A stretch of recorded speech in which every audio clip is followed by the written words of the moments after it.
Asia cup 2025 final, Bharat बनाम पाकिस्तान।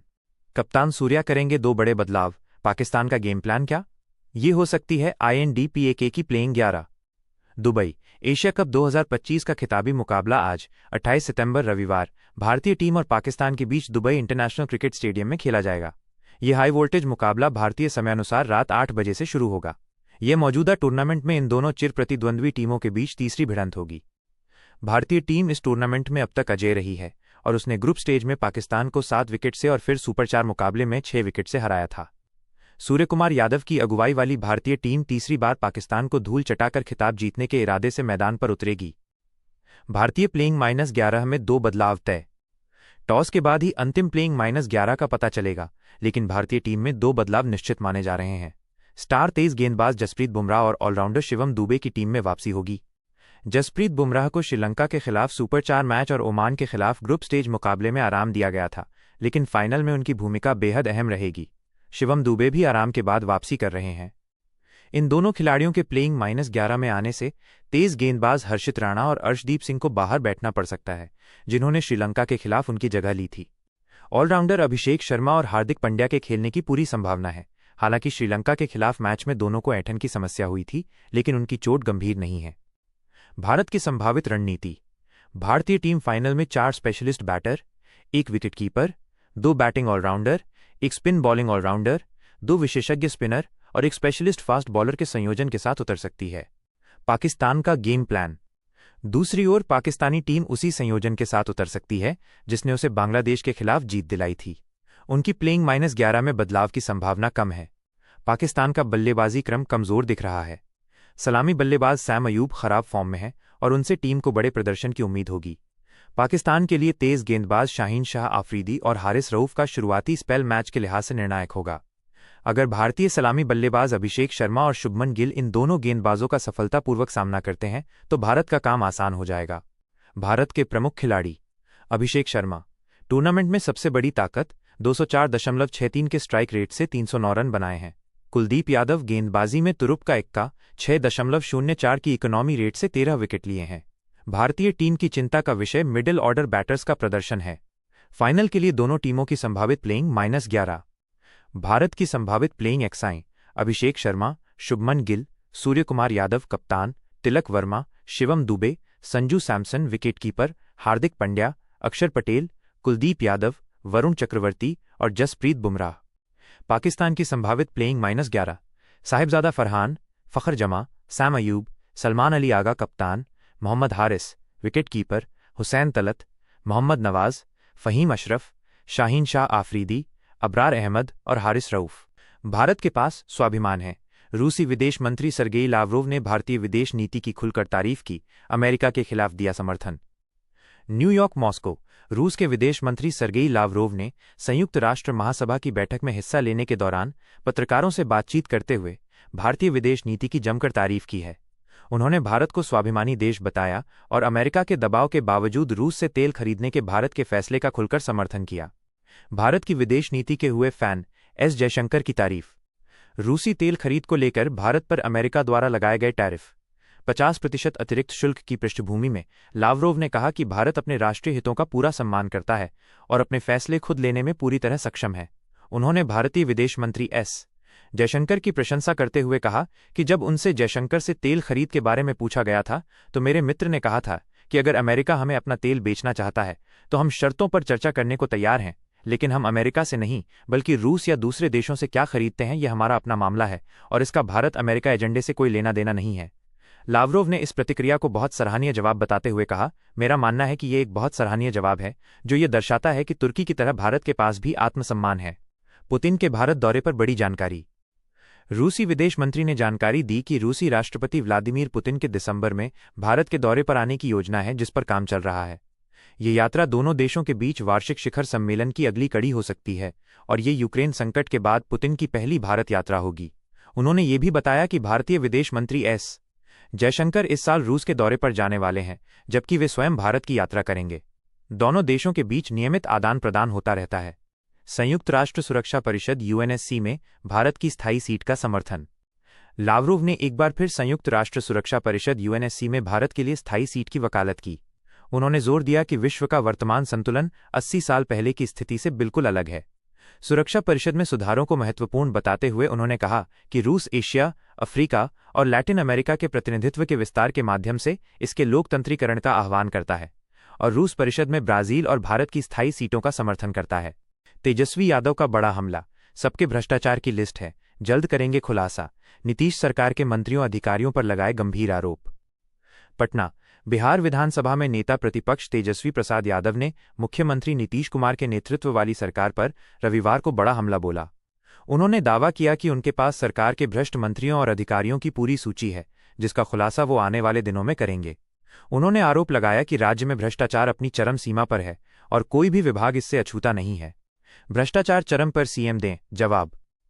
तेजस्वी यादव ने अपने सरकारी आवास पर पत्रकारों से बातचीत के दौरान कहा कि राज्य में कोई ऐसा विभाग बचा नहीं है जहां घोटाले नहीं हैं। उन्होंने मुख्यमंत्री नीतीश कुमार से इस गंभीर मुद्दे पर सामने आकर जवाब देने की मांग की। उन्होंने कहा कि भ्रष्टाचार के कारण राज्य में स्थिति बदतर हो गई है, भ्रष्ट अधिकारियों की खैर नहीं। नेता प्रतिपक्ष ने दावा किया कि जदयू भाजपा गठबंधन से ज्यादा डर बिहार के भ्रष्ट अधिकारियों में है। उन्होंने विशेष रूप से डीके गिरोह की छत्रछाया में काम कर रहे अधिकारियों का उल्लेख किया और आरोप लगाया कि इन्हीं अधिकारियों ने पिछली बार विपक्ष को सत्ता में आने से रोका था। उन्होंने चेतावनी भरे लहजे में कहा कि इस बार जनता सतर्क है और महागठबंधन सरकार बनने पर ऐसे भ्रष्ट अधिकारियों की खैर नहीं होगी। भ्रष्टाचार की लिस्ट का दावा। तेजस्वी यादव ने अपनी बात के समर्थन में कहा कि इंजीनियरों के यहां से करोड़ों की संपत्ति मिल रही है, लेकिन कोई कार्रवाई नहीं हो रही है। उन्होंने आरोप लगाया कि मंत्री और अधिकारी अपने बेटे बेटी और नाते रिश्तेदारों के नाम पर देश दुनिया में निवेश कर रहे हैं। उन्होंने स्पष्ट कहा, सबकी सूची मेरे पास है, जिसका आने वाले दिनों में खुलासा किया जाएगा। पीएम मोदी पर भी साधा निशाना। उन्होंने प्रधानमंत्री नरेंद्र मोदी पर भी निशाना साधते हुए कहा कि प्रधानमंत्री ने एक सभा में बिहार में 31 घोटाले गिनाए थे, लेकिन जब ईडी और सीबीआई केंद्र सरकार के अधीन है तो उन घोटालों पर कोई कार्रवाई क्यों नहीं हो रही है। उन्होंने आरोप लगाया कि भ्रष्टाचार के खिलाफ आवाज उठाने पर उल्टा विपक्ष पर ही कार्रवाई की जाती है। प्रशांत किशोर के आरोपों का संदर्भ। तेजस्वी ने जनसुराज के संस्थापक प्रशांत किशोर द्वारा सरकार के मंत्रियों अशोक चौधरी, मंगल पांडे, सम्राट चौधरी, बीजेपी के प्रदेश अध्यक्ष दिलीप जायसवाल और बीजेपी सांसद पर लगाए गए करप्शन के आरोपों का भी जिक्र किया। सरकारी बजट पर सवाल। तेजस्वी यादव ने बिहार के सरकारी बजट पर भी सवाल उठाए। उन्होंने कहा कि राज्य का कुल बजट 3,17,000 करोड़ का है, जबकि जुलाई में 58,000 करोड़ का फर्स्ट सप्लीमेंट्री बजट लिया गया और कंटीजेंसी फंड को भी 12,000 करोड़ से बढ़ाकर 20,000 करोड़ कर दिया गया। उन्होंने वर्तमान सरकार पर उनके महागठबंधन के प्लान की नकल करने का भी आरोप लगाया। तमिलनाडु भगदड़ की न्यायिक जांच शुरू, डिप्टी सीएम उदयनिधि स्टालिन बोले, सख्त कार्रवाई होगी।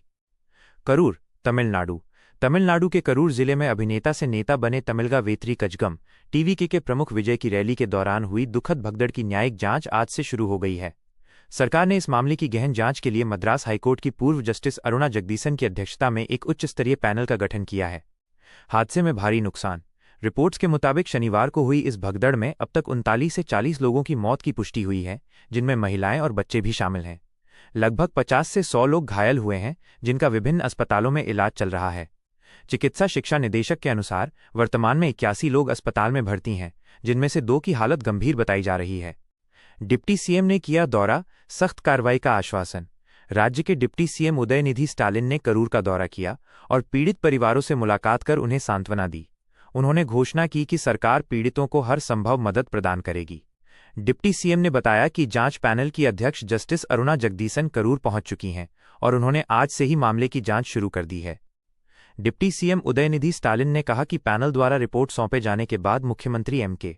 स्टालिन इस मामले में सख्त कार्रवाई करेंगे। उन्होंने ये भी बताया कि 345 डॉक्टर, नर्स और आसपास के जिलों के चिकित्सा प्रमुख घायलों का इलाज करने के लिए मौके पर मौजूद हैं। सीएम स्टालिन ने रद्द की विदेश यात्रा। इस दुखद हादसे के बाद मुख्यमंत्री एम.के. स्टालिन ने अपनी निर्धारित विदेश यात्रा को रद्द कर दिया और वो पीड़ितों के परिवारों से मिलने के लिए करूर रवाना हो गए। सरकार ने मृतकों के परिजनों को 10-10 लाख रुपए की अनुग्रह राशि देने की घोषणा भी की है। भगदड़ के संभावित कारण। डीजीपी इंचार्ज जी. वेंकटरमण और कलेक्टर ने संयुक्त प्रेस कॉन्फ्रेंस में बताया कि भगदड़ के पीछे कई कारण हो सकते हैं। अत्यधिक भीड़। रैली के लिए लगभग 10,000 लोगों की अनुमति थी, लेकिन मौके पर लगभग 27,000 से 50,000 लोग इकट्ठा हो गए। विलंब से पहुंचना। टीवीके के प्रमुख विजय को दोपहर 12 बजे तक पहुंचना था, लेकिन वे लगभग 4.5 घंटे की देरी से शाम 7:40 बजे के आसपास पहुंचे, जिससे भीड़ का धैर्य टूटा। अपर्याप्त व्यवस्था। आयोजकों द्वारा भारी भीड़ के लिए पर्याप्त सुरक्षा, भोजन, पानी और चिकित्सा सुविधाओं का इंतजाम नहीं किया गया था। अंधेरा और घुटन। रात का अंधेरा छाने, बिजली गुल होने और अत्यधिक भीड़ के कारण घुटन बढ़ने से स्थिति अनियंत्रित हो गई।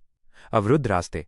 चश्मदीदों के अनुसार रैली स्थल पर सड़क के दोनों ओर लगे होर्डिंग्स और रस्सियों ने भागने के रास्ते ब्लॉक कर दिए थे। करूर पुलिस ने इस संबंध में टीवीके के जिला सचिव और अन्य के खिलाफ केस दर्ज कर लिया है, जबकि विपक्षी दलों ने घटना के लिए राज्य सरकार की आलोचना करते हुए सुप्रीम कोर्ट की निगरानी में जांच की मांग की है।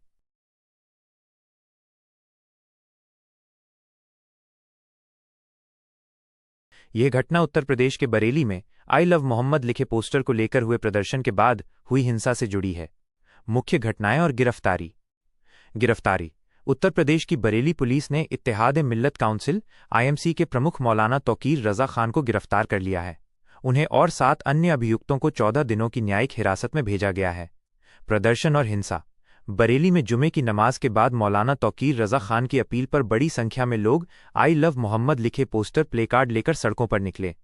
प्रशासन का रुख। प्रशासन ने इस प्रदर्शन की अनुमति नहीं दी थी और शहर में बीएनएस-बीएनएसएस की धारा 163 सार्वजनिक जमावड़े पर रोक लागू थी। झड़प। भीड़ शहर के खलील तिराहे से इस्लामिया इंटर कॉलेज मैदान की ओर बढ़ने की कोशिश कर रही थी, जिसे पुलिस ने रोकने का प्रयास किया। पुलिस के मुताबिक भीड़ हिंसक हो गई। पुलिस के साथ दुर्व्यवहार किया, बैरिकेडिंग तोड़ी और पथराव किया। पुलिस कार्रवाई। पुलिस ने न्यूनतम बल प्रयोग कर भीड़ को तितर-बितर करने की कोशिश की, जिसमें लाठीचार्ज भी शामिल था। पुलिस के अनुसार इस दौरान फायरिंग भी हुई और पुलिसकर्मियों समेत कई लोग घायल हुए। बरामदगी। पुलिस ने मौके से भारी मात्रा में ईंट पत्थर के टुकड़े, चप्पल जूते, जिंदा कारतूस, 12 बोर का एक तमंचा, अवैध चाकू, लाठी डंडे और पेट्रोल की बदबू वाली कांच की बोतलें मिलने का दावा किया है। पुलिस प्रशासन का पक्ष। एफआईआर और गिरफ्तारी। अब तक कुल 10 एफआईआर दर्ज की गई हैं। कोतवाली में 5, बारादरी में 2, किलानगर और कैंट में 1-1। कुल 8 अभियुक्तों को गिरफ्तार कर जेल भेजा गया है और 39 लोगों को हिरासत में लिया गया है। मौलाना तौकीर रजा खान को मुख्य साजिशकर्ता बताया गया है। पूर्व नियोजित हिंसा। बरेली रेंज के डीआईजी अजय कुमार साहनी ने कहा कि बरामद हथियारों और पथराव को देखते हुए लगता है कि ये हिंसा पूर्व नियोजित थी। उन्होंने सोशल मीडिया व्हाट्सएप ग्रुप के माध्यम से लोगों को भड़काने की बात भी कही। डीएम का बयान। डीएम अविनाश सिंह ने बताया कि मौलाना को पहले ही बीएनएस की धारा 163 लागू होने के बारे में बताया गया था। मौलाना के प्रतिनिधियों ने प्रदर्शन न करने का लिखित आश्वासन भी दिया था, लेकिन अगले ही दिन मौलाना ने वीडियो संदेश जारी कर अपनी योजना के अनुसार आगे बढ़ने की बात कही, जिससे भीड़ इस्लामिया इंटर कॉलेज की ओर बढ़ने लगी। इंटरनेट बंद। गिरफ्तारी के बाद 48 घंटों के लिए इंटरनेट सेवाएं निलंबित कर दी गईं। राजनीतिक प्रतिक्रिया। मुख्यमंत्री योगी आदित्यनाथ सीएम ने कहा कि मौलाना ये भूल गया कि शासन किसका है और चेतावनी दी कि कर्फ्यू का सबक ऐसा सिखा देंगे कि तुम्हारी आने वाली पीढ़ी दंगा करना भूल जाएगी। उन्होंने पिछली सरकारों पर तंज कसते हुए कहा कि 2017 के बाद यूपी में कर्फ्यू नहीं लगा है। कांग्रेस प्रवक्ता शमा मोहम्मद। उन्होंने कहा कि 2027 में यूपी चुनाव है और बीजेपी इसे हिंदू मुस्लिम विभाजन की राजनीति का मुद्दा बना रही है। उन्होंने कहा कि आई लव मोहम्मद या आई लव भगवान राम जैसे पोस्टर से समस्या नहीं होनी चाहिए, लेकिन उन्होंने मुस्लिमों से पुलिस नियमों का पालन करने की अपील की। कांग्रेस सांसद इमरान मसूद। उन्होंने कहा कि मस्जिदों का उपयोग नमाज पढ़ने के लिए होना चाहिए और जुमे के बाद प्रदर्शन का ट्रेंड गलत है। उन्होंने मुस्लिम समुदाय से अपील की कि इस तरह के प्रदर्शनों से परहेज करें, क्योंकि ये नफरत हमें जलाकर खाक कर देगी। पृष्ठभूमि। ये विवाद पहले उत्तर प्रदेश के कानपुर में बारावफात के मौके पर आई लव मोहम्मद का बैनर लगाने को लेकर शुरू हुआ था, जिसके बाद यूपी और देश के कई शहरों में मुसलमानों ने प्रदर्शन किए थे। बरेली में यही प्रदर्शन हिंसक झड़पों में बदल गया। हिंसक प्रदर्शनकारियों पर सरकार के मंत्रियों ने कड़ी कार्रवाई की बात कही, जबकि विपक्ष ने लाठीचार्ज को बर्बर और निंदनीय बताया था।